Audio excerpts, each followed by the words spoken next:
People with old pistol permits charges are trying to use a potential loophole in a law passed last year that made it legal to carry a gun without a permit. Yeah, at least one person from Mobile already has had a pistol permit charge dismissed.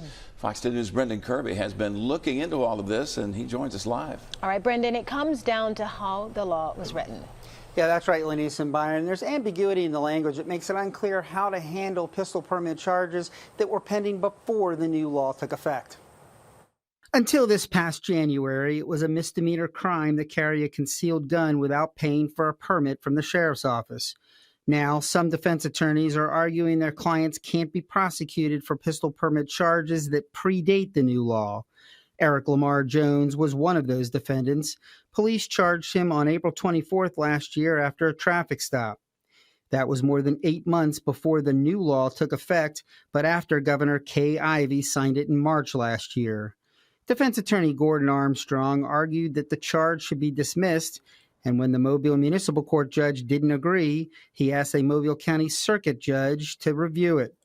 Before a hearing last month, the city prosecutor dropped the charge. I'd like to think it was because they feared that the defense would prevail and they'd get an adverse ruling, but I wasn't privy to any conversations. The city says it believes the law allows prosecution of charges filed before January.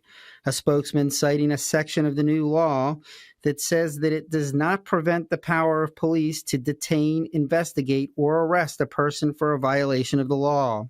But defense lawyers say the statute excludes a reference to the courts being able to adjudicate those cases.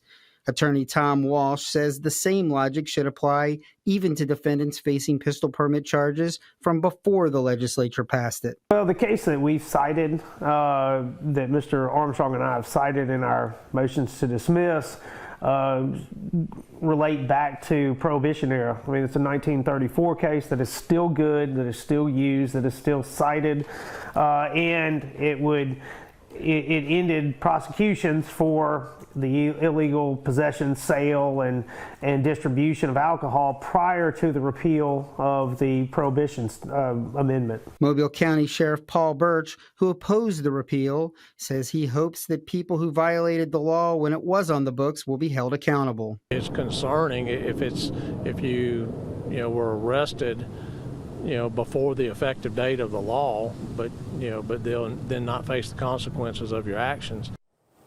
Mobile police were continuing to make arrests right up until the date that the permitless carry law took effect. Walsh says one guy was arrested on December 28th.